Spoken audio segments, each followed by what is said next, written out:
Hi everyone, this is the SWEN2, a semi-modular mono-synth by Analog Sweden, and their second reimagining of the Orgon System Enigiser synth from 1995. While the Enigiser was mostly associated with rave music, the patch bay and routing options make this a versatile standalone voice that goes far beyond the 90s original. Let's check it out.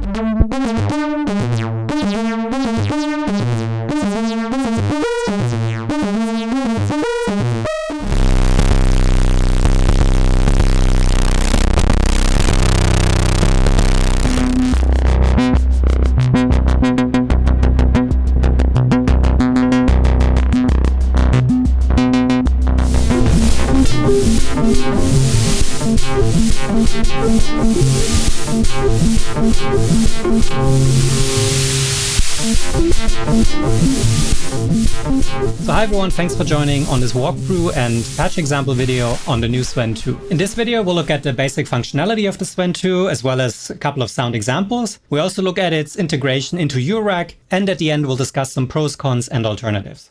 The SWEN2 is a monophonic synthesizer, meaning it can play one sound at a time, and we're creating that sound by running the VCO through the VCF and the VCA. Besides the VCO, VCF and VCA, the SWEN2 also has a modulation section with 3 envelopes, attack decay, attack release and ADSR, as well as 2 LFOs that can trigger envelope 1 and 2. The SWEN2 also has a generative sequencer, which we will look at later, but for now let's look at each section step by step.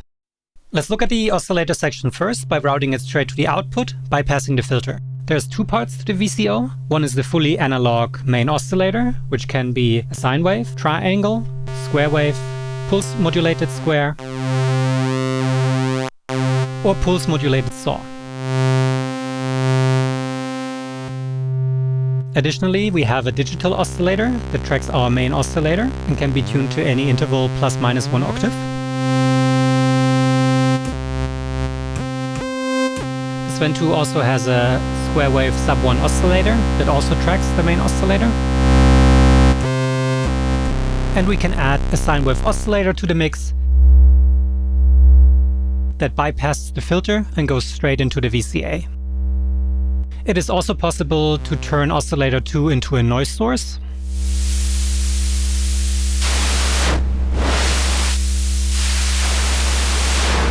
And the noise can be further shaped using the tune button. What's interesting about the oscillator section and about the SWEN2 in general is that now we have a ton of modulation sources that we can use to further shape the sound. For example, the pitch of our main oscillator can be modified by LFO1.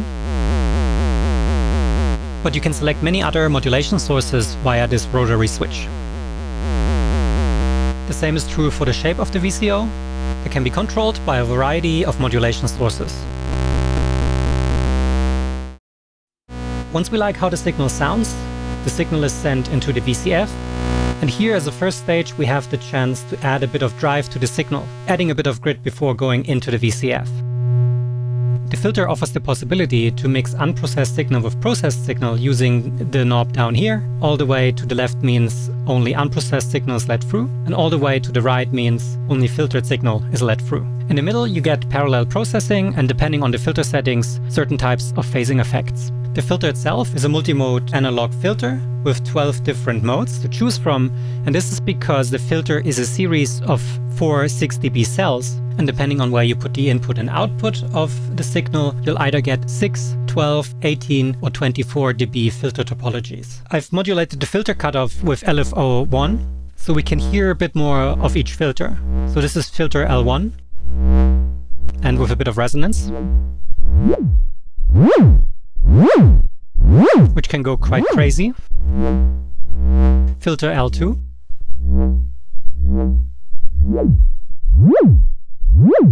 L3.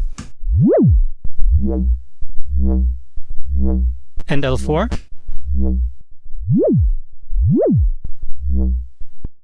Let's check out the bandpass filter.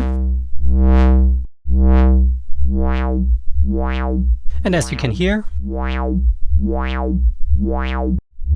bandpass 2 and 3 are more narrow, whereas bandpass 1 is the widest. I can't tell you exactly what the difference is between L4 and L4P, but if you compare them side by side, you can hear that L4P is just a bit more open than L4.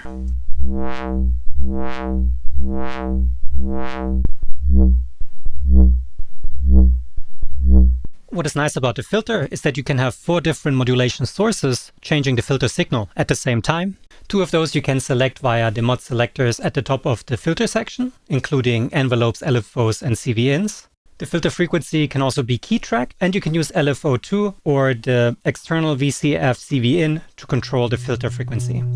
Which, for example, makes it very easy to use LFO2 in random mode for some subtle or pretty aggressive filter modulation.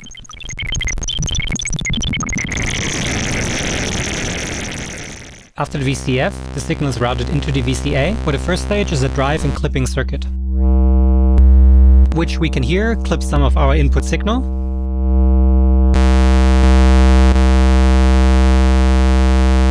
Then there is a VCA with additional offset and an overall volume control. The VCA can be modulated by 2 different mod sources at the same time. So, for example,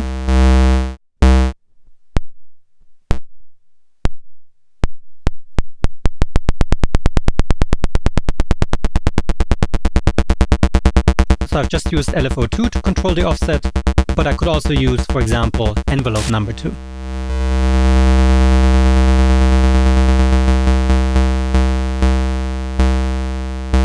So now I have LFO number 2 controlling envelope number 2, controlling my VCA offset.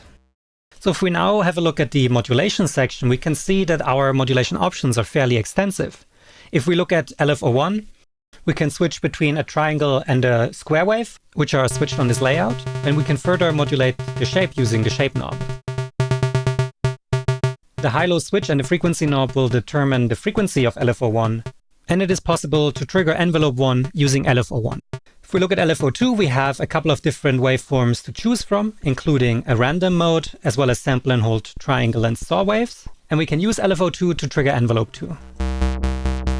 Finally, the ADSR section can be triggered using the GSEQ sequencer, through MIDI, or through the patch bay up top.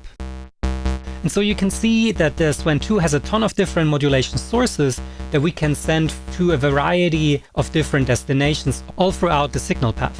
And as you can see, we can route virtually any type of source to any type of destination, especially if we include routing through the patch bay up top. And so the SWEN2 really offers a ton of options to fine-tune our sounds or go crazy with it. Next up, let's talk about the generative sequencer on the SWEN2, called GSEQ. Patterns can be filled just by holding the beat button, after which we can change the sequence using the parameters provided. For example, probability will change how likely it is that one of our saved notes is being played.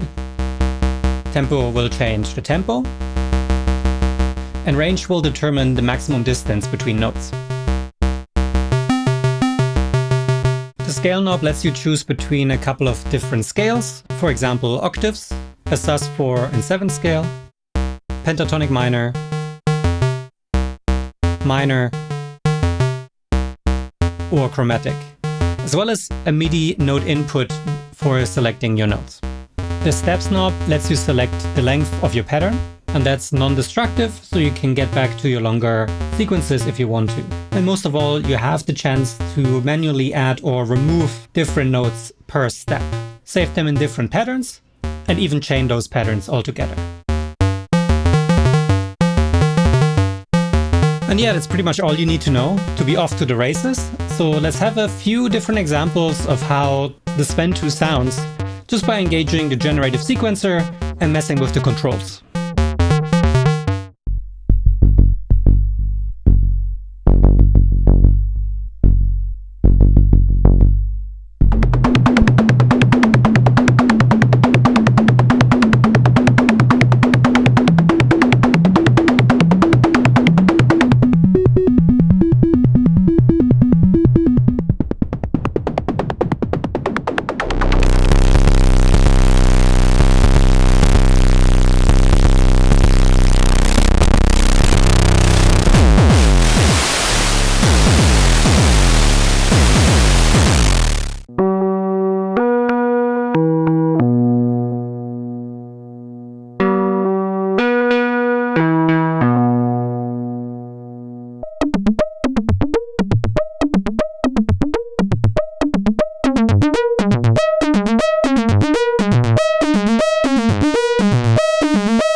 So as you can see, the SWEN2 also has a couple of CV outs, and so it's very easy to integrate it with other Eurorack gear. So in this example here, I am just using the output of the SWEN2 into the input of the Ghost, and I'm using a couple of different envelopes and LFOs to modulate the signal processing within the Ghost. In this case, the filter frequency and the repeats of the delay.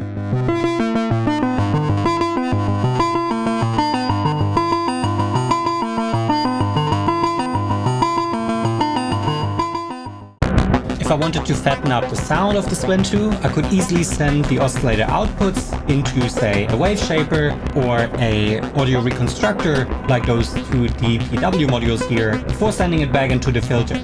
And I'm using the LFOs from the SWEN2 to control the wave shaping on the wave shaper.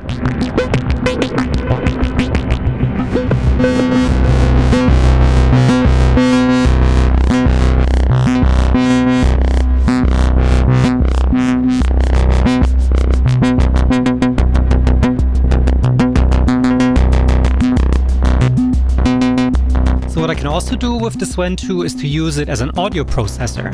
So here I'm running the Ectocore audio output straight into the SWEN2 audio input, and what I can do immediately is to turn on the clipping to give a bit more color to my Ectocore sound.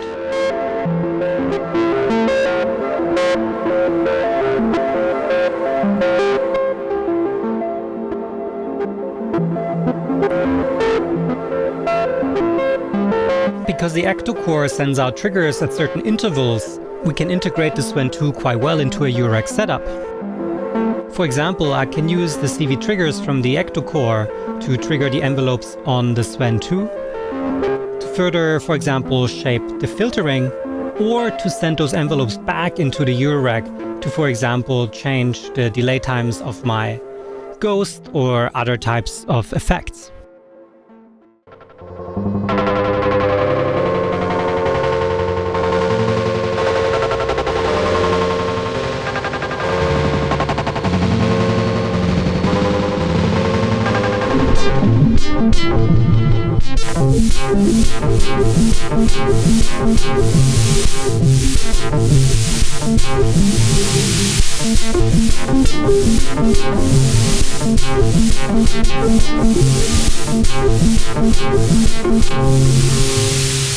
So let's talk about the pros and cons. As a semi-modular synth with one main oscillator, a Ghost and a sub-oscillator, 3 envelopes, 2 LFOs and a generative sequencer, with comprehensive routing options for most parameters, at €700, the SWEN2 strikes me as great value for money. And with its 12 filter modes, the SWEN2 has a lot of filter options with tons of character. The GSEQ section is intuitive and invites you to find happy accidents that can push you to new sonic discoveries. Overall, it's a well thought out, great sounding and unique synth that works well with Eurorack gear, and it is a quite versatile standalone synthesizer on top. On the cons side, if you wanted to do even more sound design, I think it's a bit of a shame that there's no CV control over envelope shapes. For example, controlling either the decay or release time would be amazing, but maybe that's hard to come by at this price point. When playing MIDI, you can only trigger envelope 3 out of the box, with envelope 2 and envelope 1 being triggered by notes on different MIDI channels. That's a bit cumbersome. Also, I had some audible clicking on my audio outs when changing the filter type, an inheritance of the Enigiser. If we look at semi-modular alternatives in the same price range, the closest we have is the Taiga. The Taiga has 3 individual great sounding oscillators with wave shaping for each, but it only has 1 LFO that cannot be CV controlled. The Taiga also has 1 less envelope, but offers a low pass gate and analog delay instead. You can also rack the Taiga straight into a Eurorack setup, making it slightly better integrated on that part. For me personally, the Tiger wins out in bigger racks where I can add my own filters, envelopes and sequencers.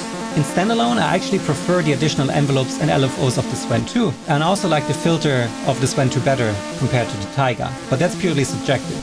Of course, the SWEN2 also competes with the usual semi-modular monophonic suspects, such as the O-Coast or Moog Mother 32, which all do a little bit less for a little bit cheaper. And if you just want to make great sounding leads and basses without diving too deep into sound designing, the Moog Messenger and SH101 remakes are strong contenders for tried and tested signature sounds.